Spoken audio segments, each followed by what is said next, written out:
আসিফ, বলেন ভাইজান। তোদের যা কইছি ভালো করে শুনিস। হ্যাঁ বলেন। কালকে এর মধ্যে যে কোনো গরিব এতিম যত আছে, হ্যাঁ ঠিক আছে, সবকে আমার বৈঠকখানায় নিয়ে আসবি। ঠিক আছে। বৈঠকখানায় নিয়ে এসে বলবি যে ভাইজান সবকে দাওয়াত করেছে, আজকে তোমাদেরকে সবারই খাওয়া দাওয়ার ব্যবস্থা সবকে করে দেবে, ঠিক আছে? হ্যাঁ। কালকে কিন্তু সকালে, কথাটা কিন্তু ভুলো না। কটার সময়? ওই মোটামুটি 8টার সময় বলবা, ঠিক আছে।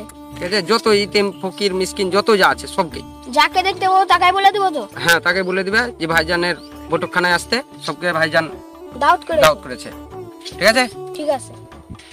সালাম ভাইজান, সালাম ভাইজান। ওয়ালাইকুম সালাম। বসেন বসেন বসেন।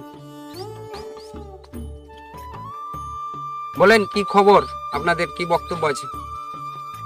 ভাইজান আপনার কাছে একটা কাজের জন্য এসেছি। কি কাজ? আমাদের যে 50 বিঘা জায়গাটা আছে, হ্যাঁ, বেশিরভাগ বস্তি লোকে দখল করে নিয়েছে, আবার বাড়ি ঘরও করে নিয়েছে। সে তো ভালো কাজ। বস্তির লোক, গরিব দুঃখী যারা আছে, খেটে খাওয়া মানুষ আপনার জায়গাতে বাস করছে, কি হয়েছে তা?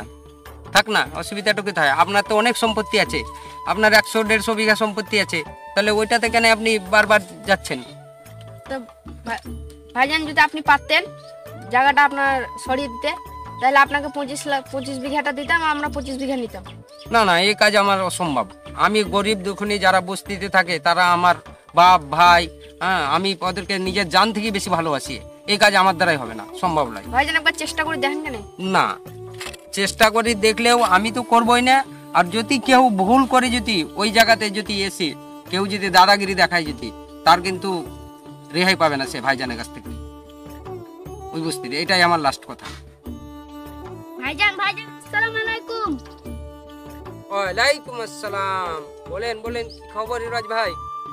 আমার বিটির বিয়ে লাগাইছি, কিছু সাহায্য করতেন। কোথায় বিয়ে লেগেছেন? রাঞ্জিপুরে। ঠিক আছে, বিয়ের ডেট ঠিক হয়েছে আপনার? হ্যাঁ হচ্ছে। ডেট ঠিক হয়ে গেছে? হ্যাঁ। তাহলে আসিফ, ও বলেন উস্তাদ।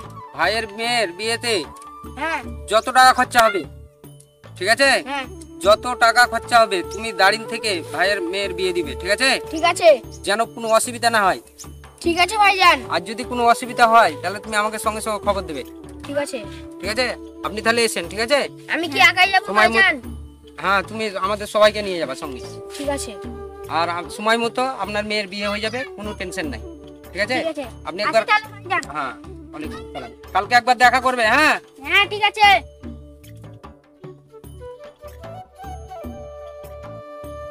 দেখলেন তো আপনারা, যত বস্তিবাসী আছে গরিব মানুষ, সবের দায়িত্ব আমার উপরে চাপা আছে, সবকে আমাকে দেখতে হয়।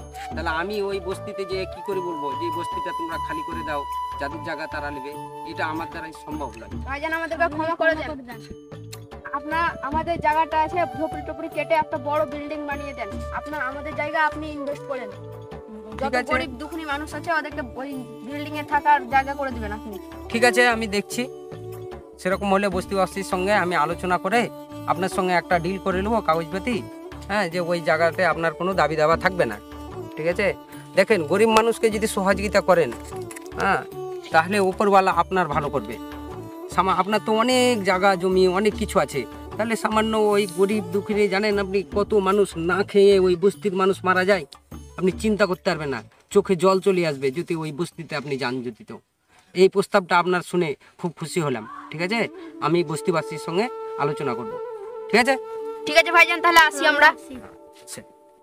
আসসালামু আলাইকুম। ওয়ালাইকুম আসসালাম।